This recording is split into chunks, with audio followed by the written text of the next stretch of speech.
Good day mga ka-faith friends. Our gospel for today is according to Luke chapter 21 verse 34 to 36.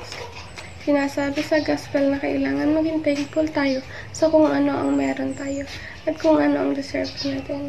Ipinapaalala din sa atin kung paano tayo mabubuhay sa araw-araw nang may pananampalataya sa Panginoon.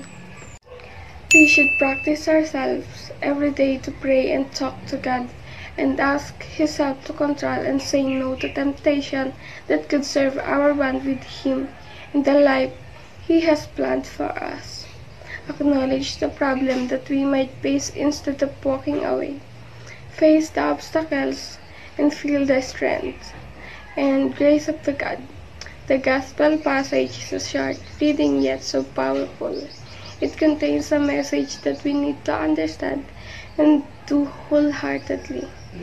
It is a revelation to each and every one of us that we should not let ourselves be eaten up by the glamorous aspects of life, whether it is money, power, or position.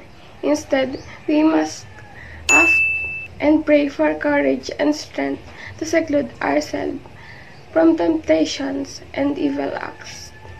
At para lagi po kayong updated sa mga gospel reflection, please subscribe to our YouTube channel, faithbook.ph, or mag-visit at mag-register sa www.faithbook.ph.